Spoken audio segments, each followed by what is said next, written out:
Sabrina Siddiqui is a political reporter for The Guardian and a CBSN contributor. She joins us now. Sabrina, I want to start off with these unprecedented number of departures from the Trump administration. We're talking in just over a year, 4 more apparently at risk. How hard do you think this makes it for officials doing their job when potentially they've got an axe hanging over their head? Well, it certainly makes it difficult, I think, especially if you look at someone like the now former Secretary of State, Rex Tillerson. He was constantly clouded by this perception that he was soon to be out the door. And he also had a boss who, at any given turn, was contradicting him on key policy issues. And it called into question what influence Rex Tillerson actually had, despite being the nation's top diplomat. So I think what you have are 2 parallel themes here, where on the one hand, there are people who have disagreed with the president. That includes Tillerson, H.R. McMaster, John Kelly, anyone who tries to constrain him in some way. And he's obviously seeking loyalty, which is why he hired someone like Larry Kudlow, who is a loyal surrogate of his from a long time. And then you have separately people who have been embroiled in ethics scandals, and that includes Ben Carson and now David Shulkin, who are, of course, now seeing investigations into their use of taxpayer dollars. So, Sabrina, you mentioned Larry Kudlow, who's now replacing Gary Cohn. He, just like Cohn, opposes tariffs. What do you think we can expect for him in this role? Well, I think that with Kudlow, he has been a longtime private advisor to the president. Although he has not served in a formal capacity, he is someone that the president has known and had a relationship with for a very long time. And publicly, he has been one of Trump's most ardent defenders. So I think that puts him in good standing because, as I said, this is a president who is constantly looking for loyalty. And he has said that Kudlow is already coming around to his position on tariffs. Trump has said that. Now, obviously, we'll see if that's the case. But I think that I don't think you'll see someone like Larry Kudlow really break ranks. More so, people are curious as to whether or not he has the relevant experience, having spent a lot more time as a commentator than he has been a reliable economic analyst. So, Sabrina, the message here, if you're looking for a job at the White House, we want someone to carry our water as opposed to give us opposing opinion. It does seem to be the case. I think that it's notable that Rex Tillerson had disagreed with Trump, for example, on being more aggressive with respect to Russia, on the direction of North Korea policy. You have someone like H.R. McMaster, who also criticized in some ways the administration's response to Russian meddling in the election. And that's something that Trump publicly rebuked McMaster for. Kelly, as we know, there are constantly headlines about the ways in which he is trying to restrain the president. I think this is a president who increasingly wants to operate on his own terms. That's been the case since day one. And I think he's chafing a little bit at these headlines that he has been reined in some way. And he's ready to really go at it alone and be the one who ultimately calls the shots. It doesn't really matter in some ways who comes or goes, because as we've seen, Trump is the one who is going to make whatever announcement he will make or say whatever it is that he wants to say at any given time. Yeah, that's a very good point. On the topic of trade, Sabrina, we know the Washington Post is reporting that Trump admitted yesterday to making up a claim about the trade deficit, the U.S. trade deficit, to the Prime Minister of Canada. Is there concern in Washington? We've got all this freewheeling of facts, but freewheeling of facts with our closest allies?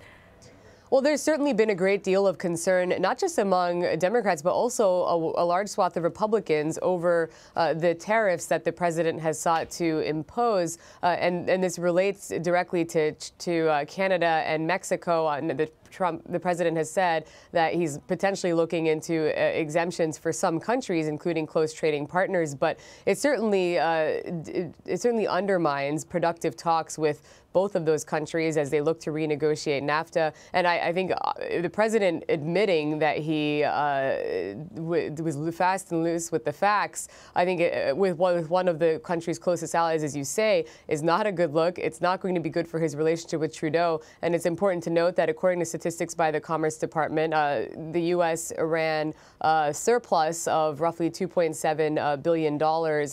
So it's not clear where Trump is getting his numbers from when he tries to push back on these reports. I want to discuss with you also, Sabrina, before you go, these new U.S. sanctions that have been imposed on Russian hackers for interfering in the 2016 election and these cyber attacks. This really contrasts President Trump's past hesitations to really come forward and to blame Russia for meddling. So why is this taking place now?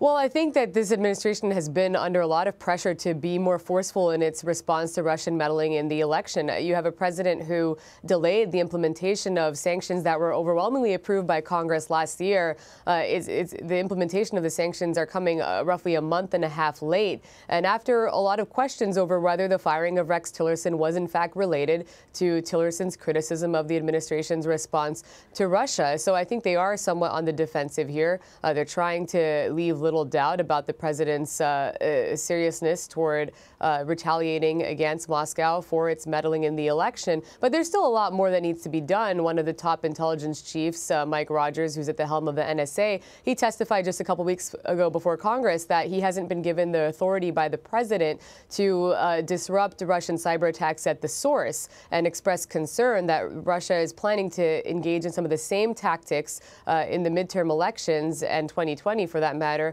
as it did in the previous election. So there's still more work to be done, but I think at this point lawmakers are breathing a sigh of relief that the president has finally enforced these sanctions, which they've been calling on him to do for quite some time now. Yeah, you know, the president also addressed the poisoning of a former Russian spy in England. I want to play you that soundbite. It certainly looks like the Russians were behind it, something that should never, ever happen, and we're taking it very seriously, as I think are many others. People have been so critical that he hasn't been more forceful in coming forward on this, especially with European leaders coming forward and speaking out against this. Are you surprised that he actually came forward today? Well, I think this is another case where there was some degree of pressure on the White House for not explicitly condemning Russia in its response to this attack. You had the White House Press Secretary Sarah Sanders condemn the attack itself without pointing a specific finger toward Moscow.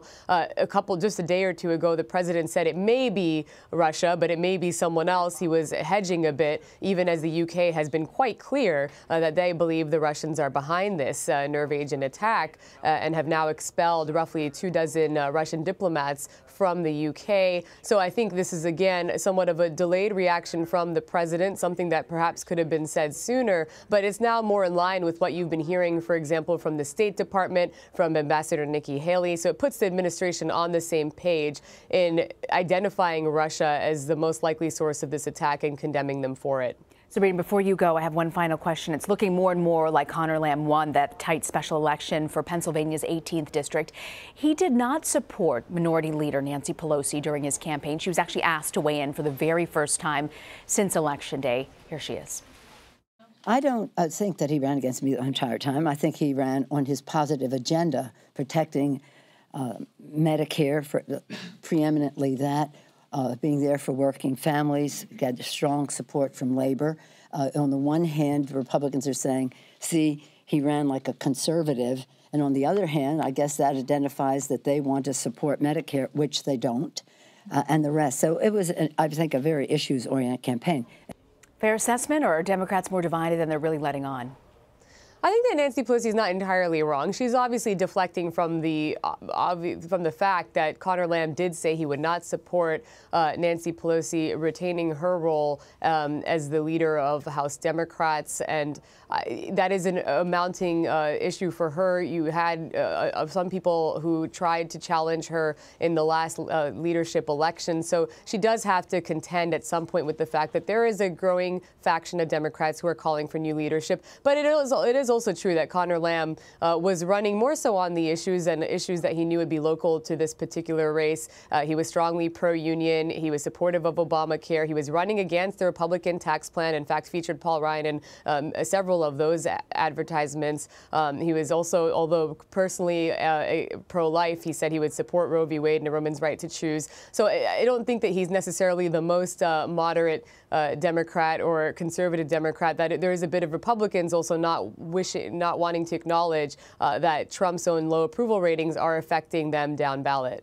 Sabrina Siddiqui, always a pleasure to have you on from Washington. Thank you, Sabrina. Thank you.